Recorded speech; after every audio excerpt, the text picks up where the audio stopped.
Hanggat nananatili ang pork barrel system at unprogrammed funds sa pambansang pondo, kaduda-dudang magiging malinis ang national budget.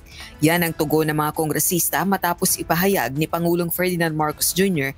na kumpiyansa itong magiging maayos at malinis ang pambansang pondo para sa 2026. Even just now when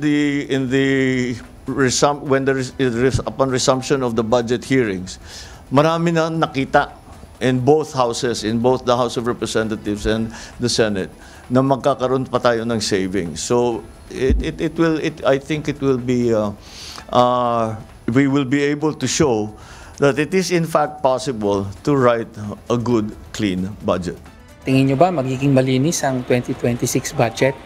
No, tingin natin hindi pa rin, no? Dahil as we said, bagaman may mga ingay ng reforma sa budget, sa esensya ay hindi nawawala, no? Yung sistema ng pork barrel, yung sistema ng allocables na sinasabi, maintain, no? Tinanggal yung flood control pero nilipat naman ang mga pet project ng mga legislators sa ibang forma ng infrastructure. Kung hindi mawawala yung doon sa unprogrammed appropriations, hindi mawawala yung, kasi pork laden pa rin, napakaraming pa rin pork dyan sa General Appropriations Bill. So kung hindi yan mawawala, baka nangangarap po si PBBM. Baka siya lang naniniwala doon. Ipinag-utos na ni PBBM sa Department of Public Works and Highways o DPWH na bawasan ng 50% ang halaga ng infrastructure projects. Sa gitna ito ng corruption scandal sa flood control projects.